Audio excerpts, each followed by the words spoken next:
Shalom, selamat pagi Bapak Ibu Jemaat Tuhan. Bertemu kembali dengan saya. Firman Tuhan pada hari ini tertulis pada Amsal yang ke-15 ayat yang ke-8b. Begini firman Tuhan, tetapi doa orang jujur dikenannya. Demikian firman Tuhan. Bapak Ibu Jemaat Tuhan, ada orang bijak berkata bahwa kejujuran kadang memang menyakitkan, tapi justru mendatangkan kesehatan.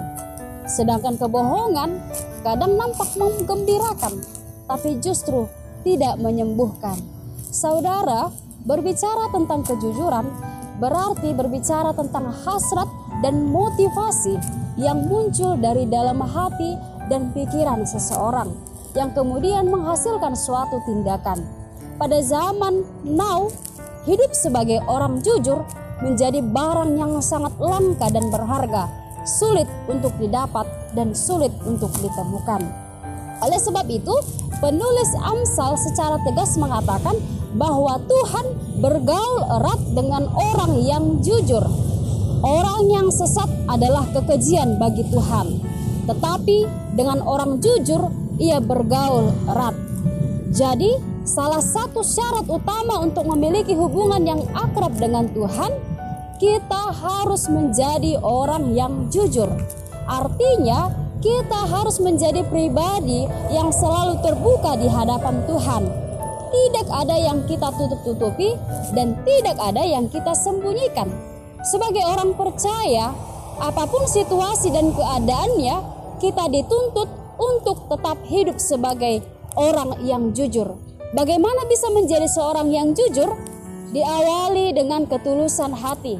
Seperti tertulis, orang yang jujur dipimpin oleh ketulusannya, tetapi pengkhianat dirusak oleh kecurangannya. Artinya, untuk menjadi orang jujur, kita perlu memiliki ketulusan hati.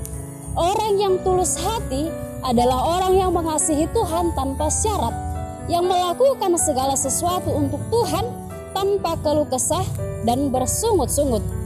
Daud yang disebut sebagai orang yang berkenan di hati Tuhan memiliki kerinduan besar untuk menjadi orang yang jujur dan tulus hati. Saudara, mungkin bagi sebagian besar orang, berlaku jujur di zaman now saat ini adalah kerugian besar.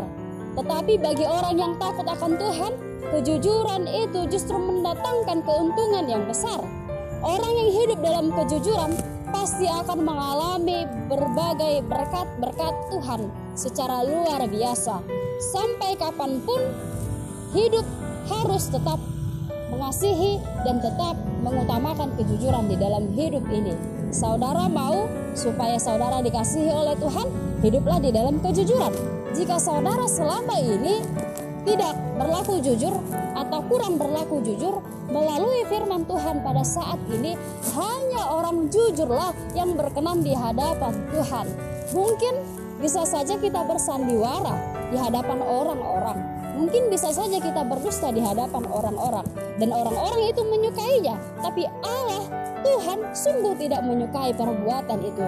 Jadilah orang jujur, jadilah barang berharga, walaupun sulit ditemukan, tapi dinantikan oleh semua orang, terlebih Tuhan.